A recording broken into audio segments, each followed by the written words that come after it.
to welcome you. Just welcoming you to a webinar this evening on the gender pay gap. I'm going to vanish very shortly and I'm going to hand you over to your more than capable chair, Helena Marsh. Thank you ever so much for joining us either live or on recorded follow-up. So over to you, Helena. Great, thanks, Kezia, and thanks for the invite. So this evening we're going to spend around 30 to 45 minutes discussing the topic of the gender pay gap, particularly in the education sector. And this evening's conversation is part of a collaboration as part of the equity season hosted by the CST in partnership with Women Ed, BAME Ed, and the Head Teachers Roundtable. And I'm Helena, and I'm joining you as a member of the Head Teachers Roundtable and as co-founder of Women Ed this evening. And I'm joined by a number of panelists, guests who'll be discussing this particular topic with me this evening. So as we start and go around the room, I'm just going to ask colleagues to introduce themselves, say a little bit about themselves relevant to this topic. In particular, what makes you passionate about discussing the gender pay gap? What is it that's got fire in your belly to be joining us this evening on this topic? So if I can start with Vivienne, please. Oh, thank you, Helena. I'm passionate about the gender pay gap. It's my university challenge topic in Women Ed, and that's because I think it's pernicious and it's unfair and it's inequitable. I joined education because I thought it was a fair, equitable profession. And once we started Women Ed, we realised after digging into the gender pay gap that for women, it isn't. And I think that's shocking in an education sector. And I want to do everything we can to make a difference to that. Thank you, Vivienne. Over to Sabrina. Hi everyone, I'm Sabrina Hobbs. I am currently I'm in the trust now, and I've got a trust leadership role in a STEAM education trust, and currently the director of performance and standards. I feel really lucky to be here and talk about this topic, because I think, you know, as a profession, we care about children, we care about what we do, and I don't think I've ever wanted the next step necessarily in my career, but actually just the focus on why we do what we do. And I think a lot of women focus on that. They focus on the you know, your kind of inner belief system of why this is an important cause, why this is an important profession, but actually, you know, it's empowering women to know that you can do that in more than one way as you go through your career. And I think, you know, that confidence, where that comes from, and I've been extremely lucky to have had good support, but I know that that's not the case for everyone, and there have been times in my career where, you know, I could have thought I can't do this, or, you know, especially through motherhood and things like that. And I think, you know, the more we can support other women to think differently about what value they add to the profession, and, you know, those key moral drivers of what drives us forward and keep going, you know, there's so much that we can give. So I just wanted to be part of the panel on this important topic. Thank you. Thank you. And Heather. Hi, my name's Heather Daulphin. I was a senior deputy in total 25 years, in fact 26 years, in a very large Northwest London school. And after that, I was working as a senior leader consultant at a smaller girls' school. And so quite a wide experience. And I will say without any kind of shock or horror that the second school, the all-girls school, much smaller, I was much more able to be a woman of colour authentically.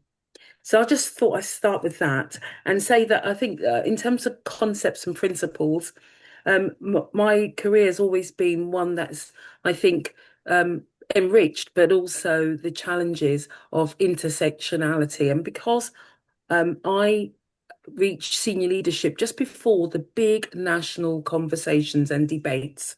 So some of the programs that we're now advocating, I think had I had at the time, would have made a real difference.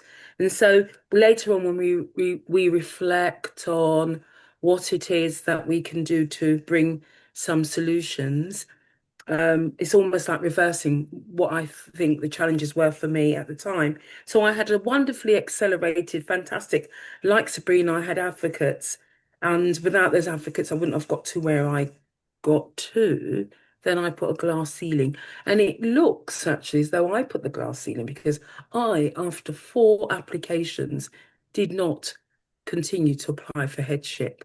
When people I had mentored and coached, white middle-class men I had mentored, did not reflect and did not impose that glass ceiling and now are successful. So I'm not saying they shouldn't have got those posts, but I am certainly saying I wish I had had the courage and people who would say to me to go beyond where I was.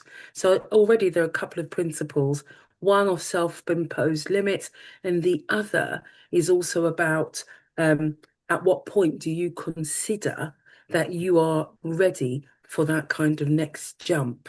And if you don't have the advocates who then pigeonhole you, so acceleration and then pigeonholing, and then you stay there. I also think that it's important for me to say, I'm sort of got some notes here, that with the intersectionality of, I think, ethnicity and being a woman, I think I was also stereotyped into roles when I was looking at headship. I could not prove, even though I knew, I couldn't prove readily that I had that wide gamut of skills that prepare you for that real ultimate position. And I think had I been a man, possibly a white man, I wouldn't have to prove, it would be assumed just by the fact that I travelled that journey. So I think the pay gap, I think when we get on to discussing why it exists and solutions, I think sometimes it's around the role we play and what the value that role has within education and in schools and in secondary schools. And I also think it's around self-imposed promotion, but I also think it's around deals that are cooked for recruitment and retention. And I think I was I wouldn't say victim, but I have survived that kind of treatment. However, now I'm working in a different sphere in education, impacting schools, but in a very different way where I can define. And so I'm a consultant.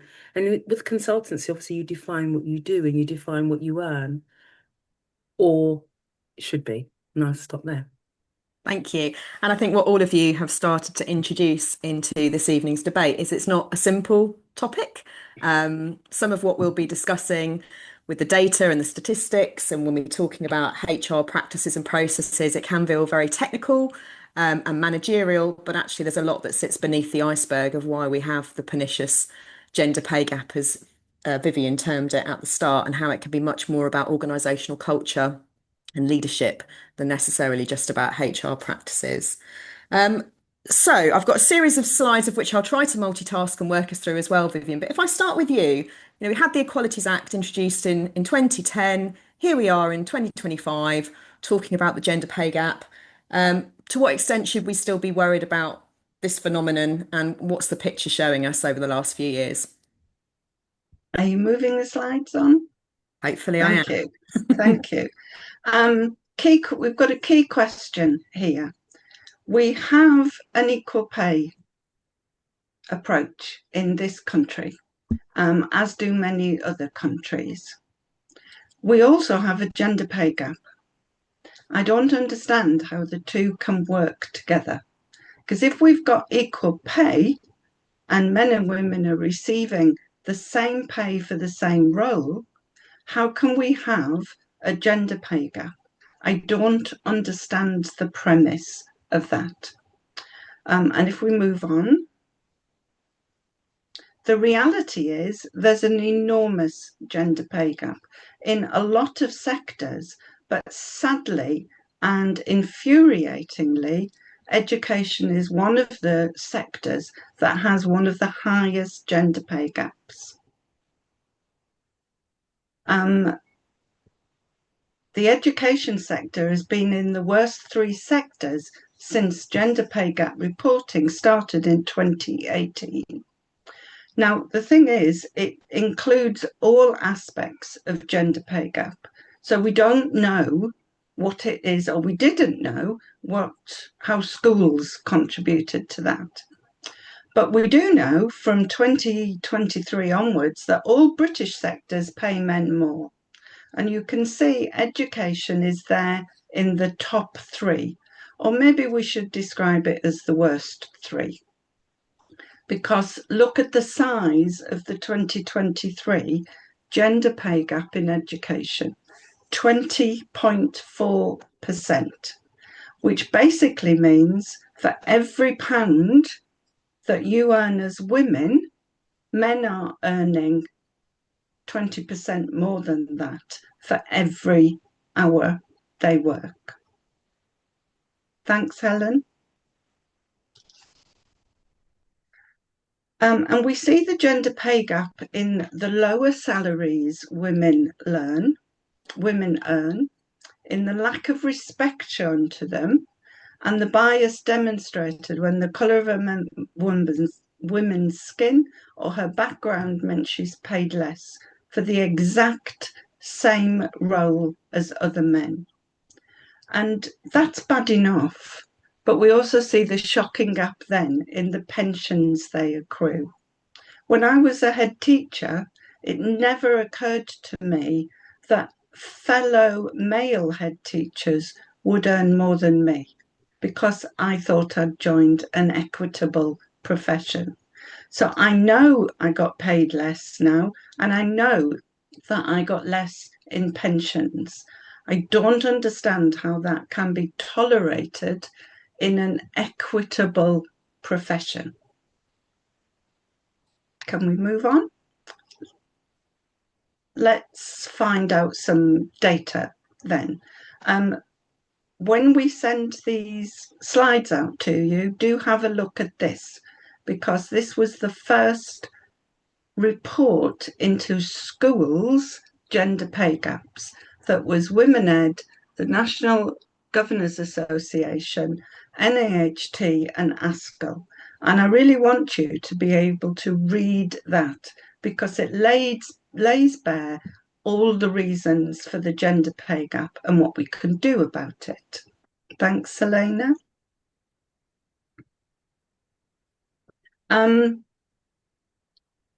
As you can tell by the size of the text, I got more and more infuriated in 2023 because the average difference between head teachers, all head teachers, was 12%.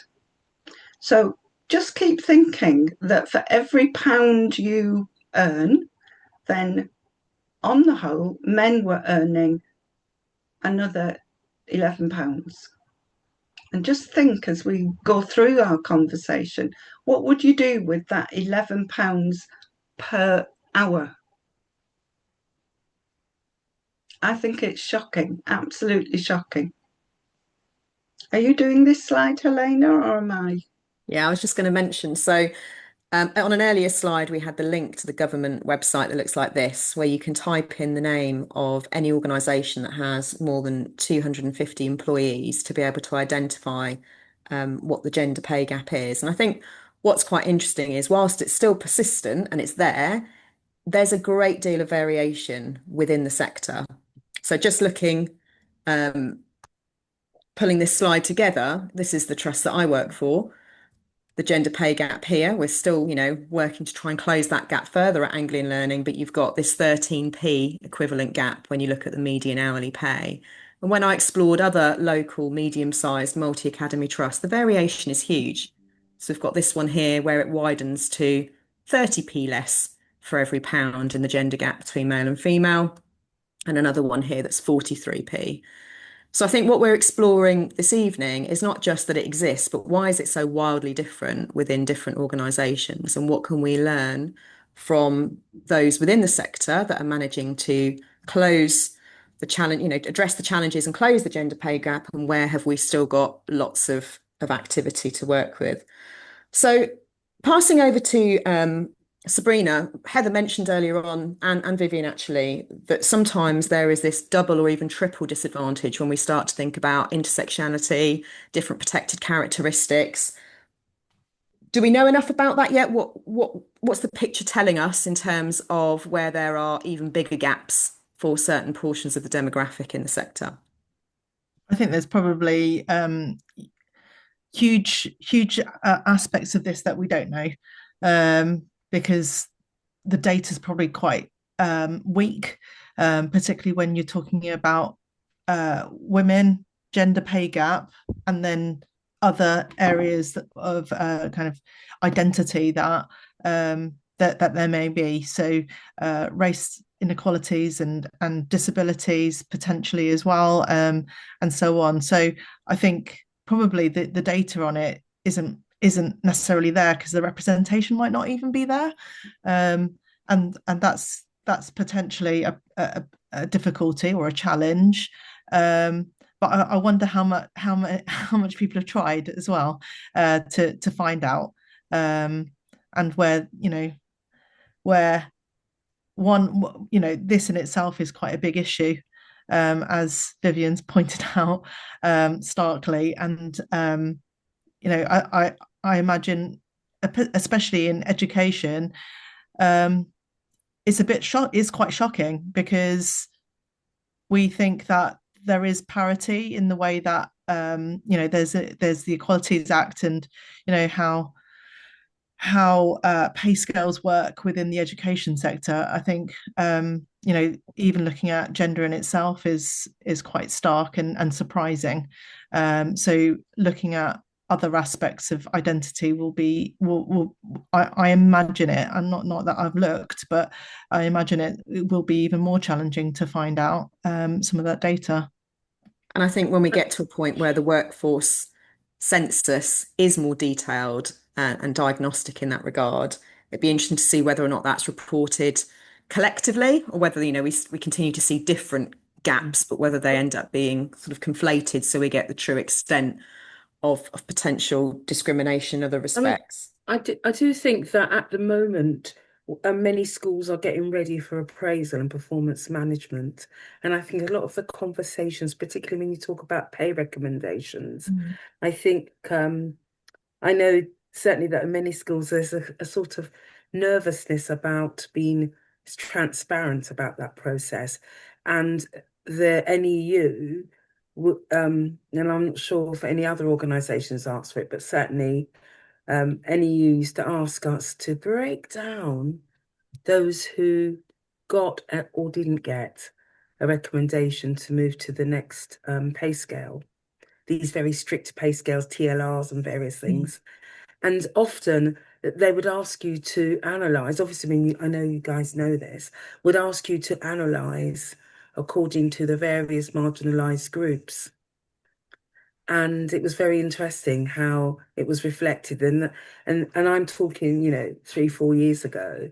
So I think now that you would be more intentional about how that process happens, I would like to think, and be really mindful that there isn't, through that process that's meant to be engaging and collaborative and so forth, there would not be a kind of unconscious bias around the role, or there wouldn't be a kind of using all those things that we know, having time out of work because of maternity leave or looking after dependents, all these various things that we know impact women more so.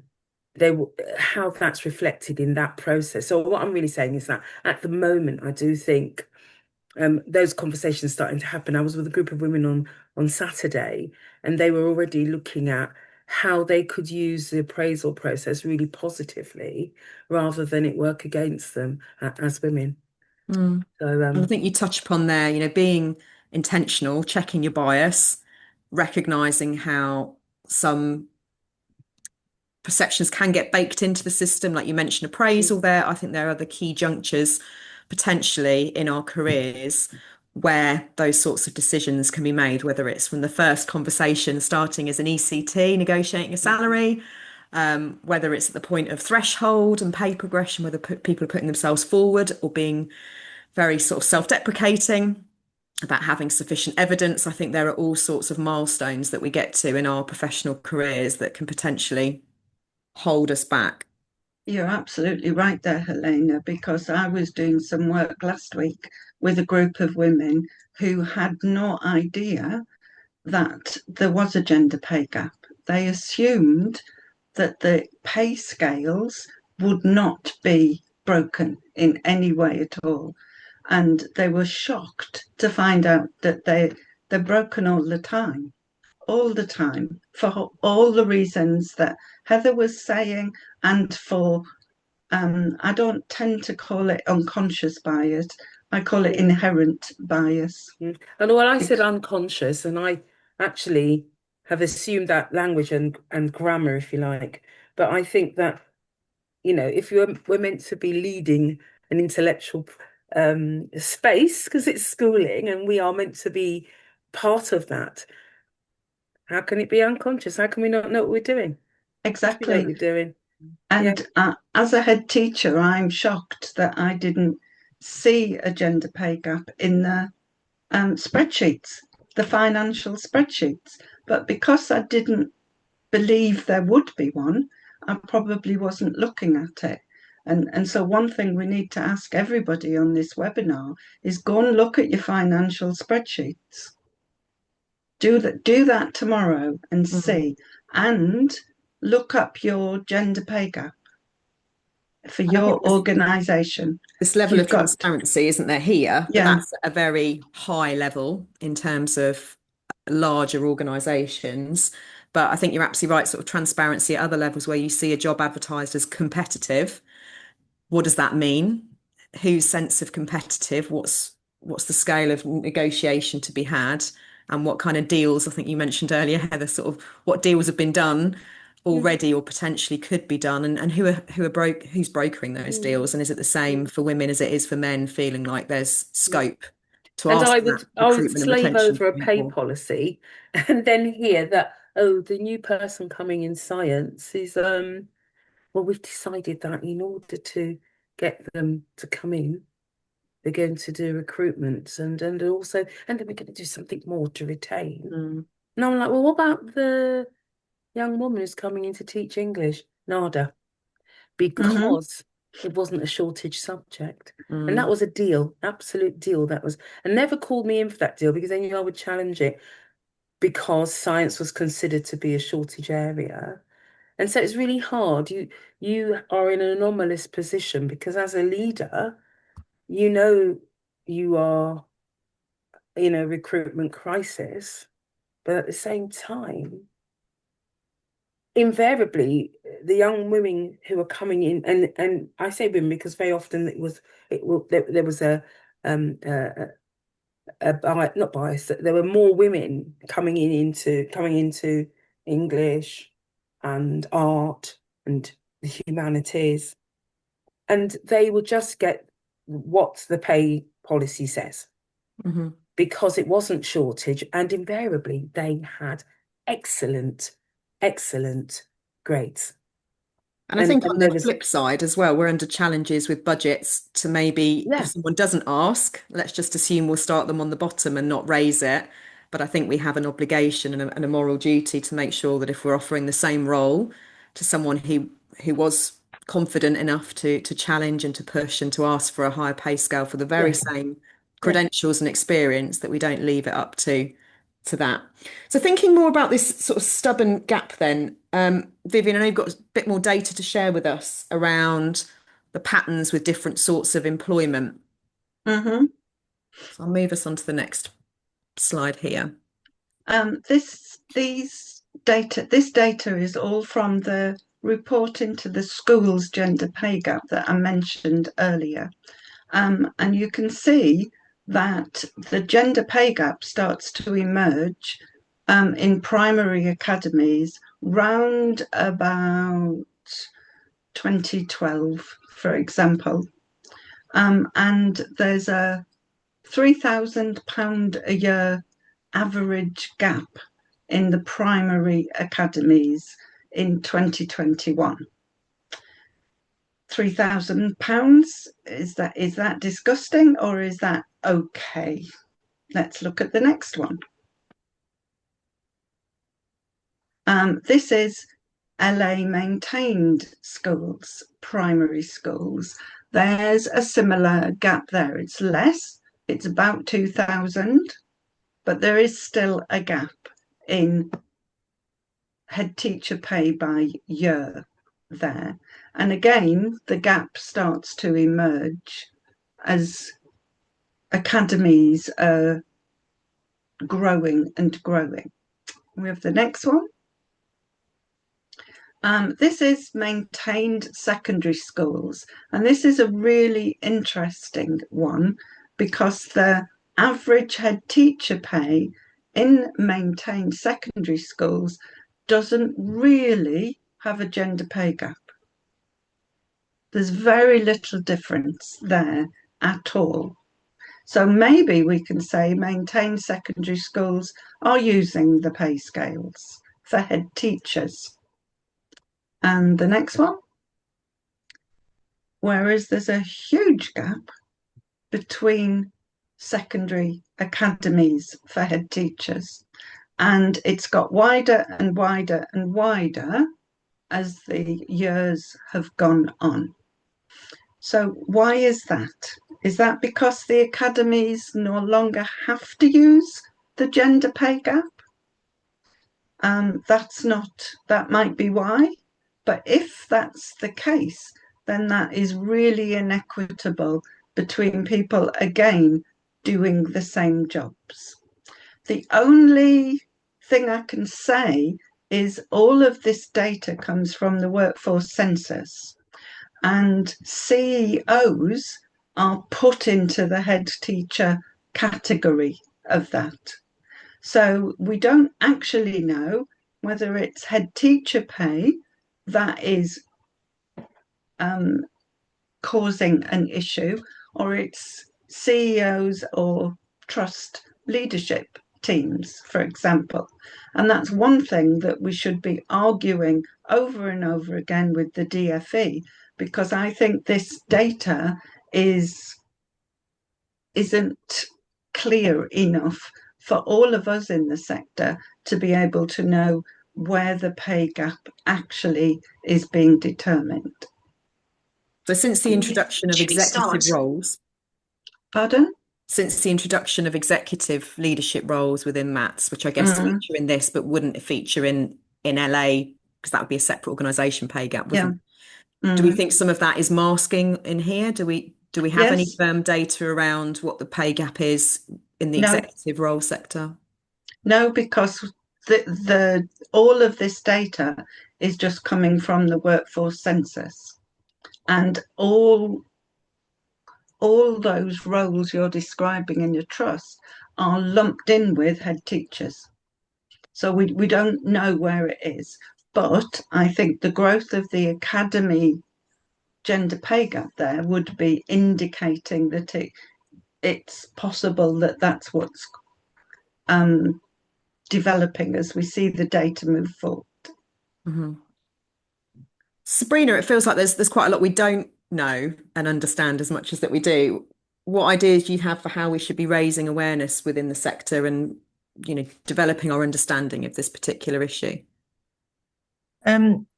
So yeah, as we've talked about, there's quite a lot of different facets that could lead to this situation that we see now in front of us. And some of it might be quite surprising. Some of it might be kind of situational, like what we've talked about with some subject-specific areas attracting more of a retention points, or whatever, inflation of points towards your kind of what you're earning in your career at any certain time. Where people might say, well, that wasn't about gender, that was about the subject area and that kind of thing. So that's what I mean by situational. but I think maybe looking kind of upstream of the issue, looking at it from a holistic perspective around, the value that women bring to the profession, and like what Heather said earlier, having that value in yourself, and knowing that why am I putting that ceiling, that glass ceiling above my head? Is it me that's putting it there? Is it me that's causing some of that? And there'll be some of our experiences in life in general, I think, that will play into those narratives that we have in our own, in what we tell ourselves. As I've progressed in my career, the number of parents and staff members, who, when I've joined a new school, that they'll look at me and go, "Oh, you look a bit young to be the head teacher," and it's just comments like that, which are not derogatory necessarily. They're not meant in that way, but it causes you to think twice about, maybe I'm, that imposter syndrome sneaks in, and maybe I'm not, the head teacher that people want me to be, or maybe I'm not ready for the next step, or and so on. And it's those kind of narratives that potentially women have more of than our kind of male counterparts, and where women want to, work hard on ourselves, and because most of the time we have those driving forces of why we've gone into the profession in the first place, and that kind of wanting to make a difference. We don't recognize that actually through developing our careers in this way does make the difference, and we have a further reach, and we need to value that in ourselves. We need to value ourselves for that, and actually nobody's perfect, and our male counterparts aren't perfect, and they might not have had half the experiences that we've had, but they don't doubt themselves, and likewise, I think in terms of women helping women, how many, I haven't, it's not really, it's, men are really good at helping each other, they help each other progress, and sometimes, women can be a bit harsh, not all women, but I think we need to like branch out to our kind of female counterparts and talk to them about what it's like to be a mum in leadership, and still be able to do some of the pickups and drop-offs, and still be a mum, and you don't have to choose one or the other. You don't have to choose career or motherhood. You can have it both ways, and it's okay to want both and be good at both, and support each other to do that. I think it's that holistic approach around value. And I think it's interesting because you're sort of touching upon there without saying it, the motherhood penalty sort of writ large across the sector in a career that should be, in essence, very family friendly, because everything that education stands for, like we mentioned earlier, some of it gets masked as, oh, it's choice. I choose not to progress. I choose not to apply for threshold.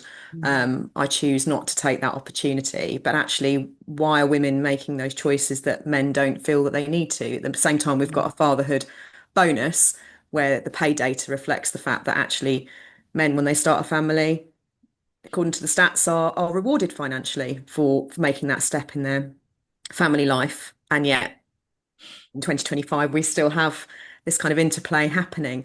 Heather, what are your reflections then on what we can actively do, either as individuals or within organisations, to tackle? Yeah, so I think that in a way, picking up on some of the things we've already alluded to, Sabrina, you talked about women working together, and you also talked about what, when if you return from maternity or you're a mother, and how you juggle. And some of the best practice is quite good at sort of talent management. And so rather than talking about what you've achieved already, talk about potential, and then we'll support you in that potential. And so so trying to move more towards the merits, not just of, and it's similar to, it's a class issue as well. So we're not just talking about what bits of paper you already bring, but your potential. And there are lots of kind of psychometric or leadership models where you can explore the innate skills you have, and then also go further and say, but we need a range, and thank you very much if you can support me in developing the range. So that kind of imposter syndrome that often is informed by a kind of deficit model doesn't exist, because then we know that there's a program, hopefully evidence-based. I know there are programs that exist in silos, but a lot of them have been lost, whether it's around Black leaders, women leaders.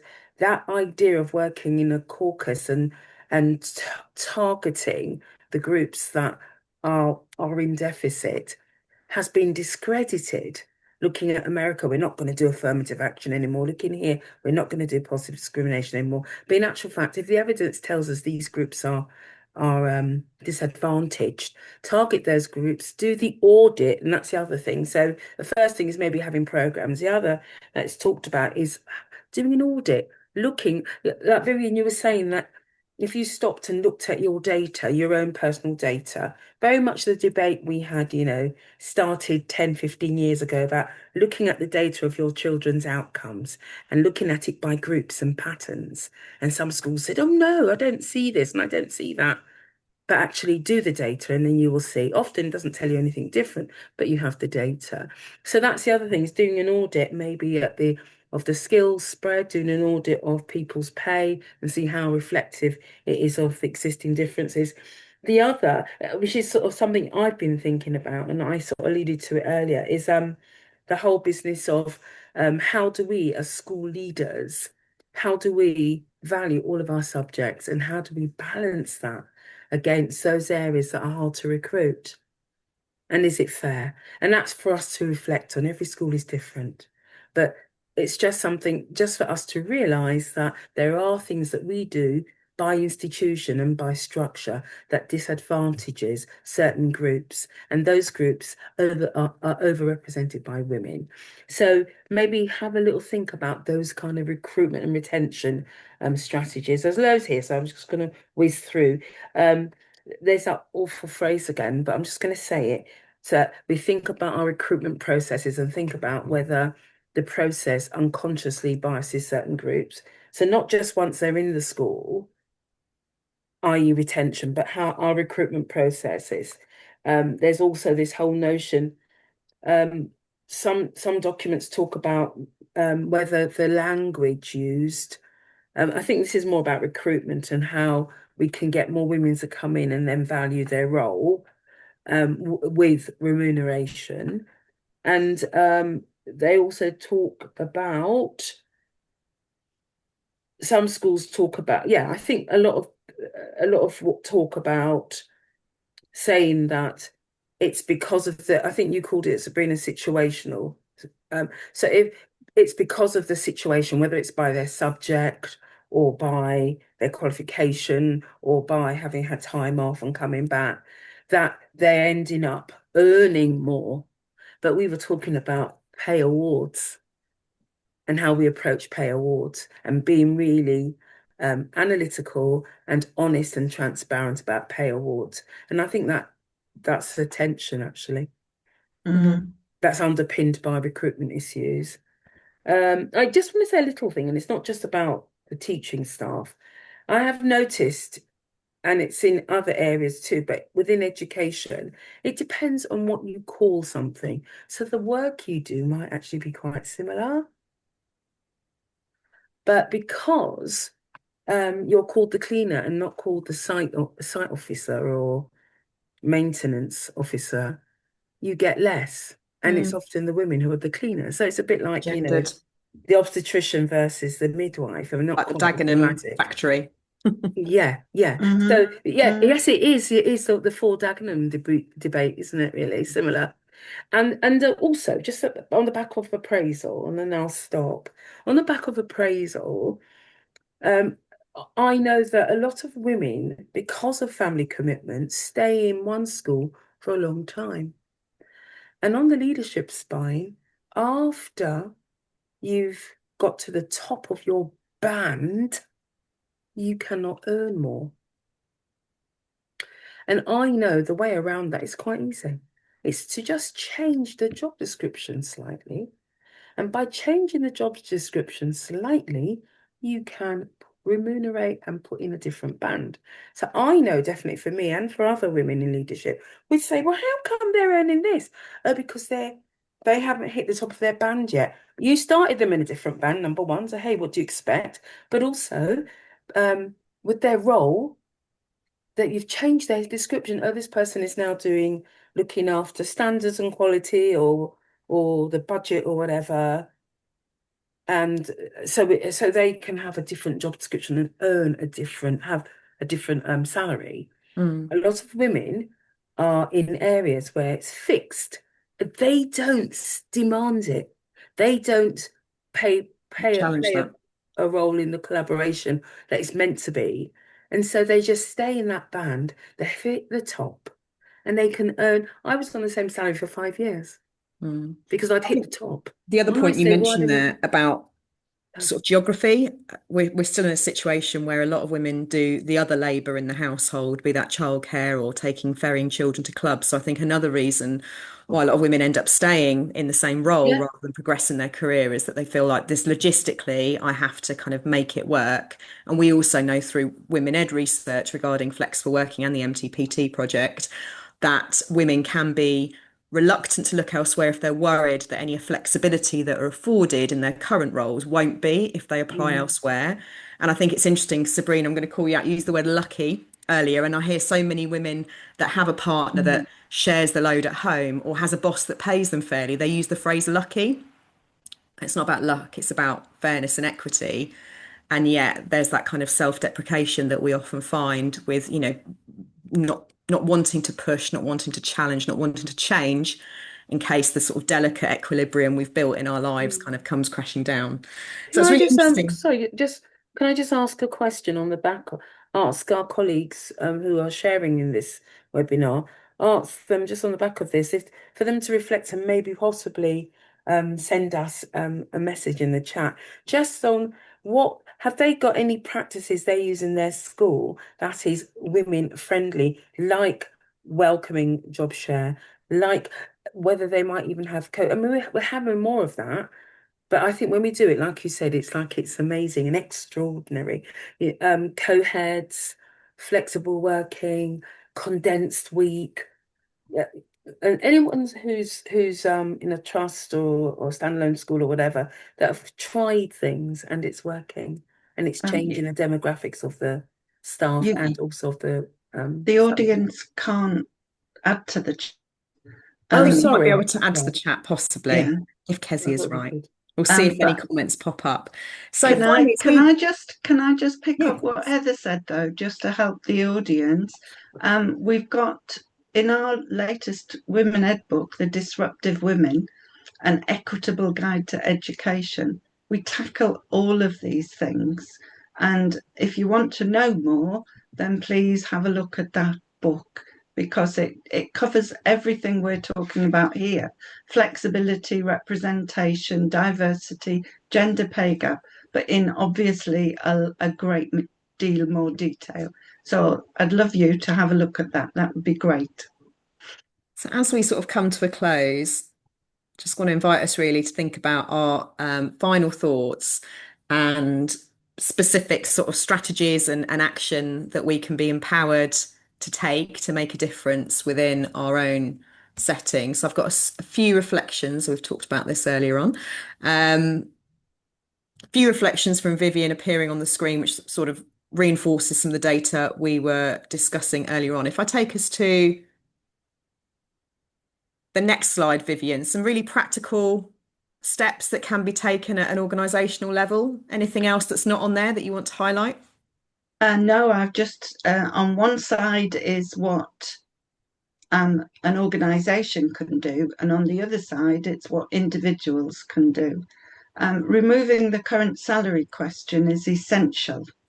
And I'd like to ask everybody listening today and watching, can you find out, double check whether your organisation still asks that question?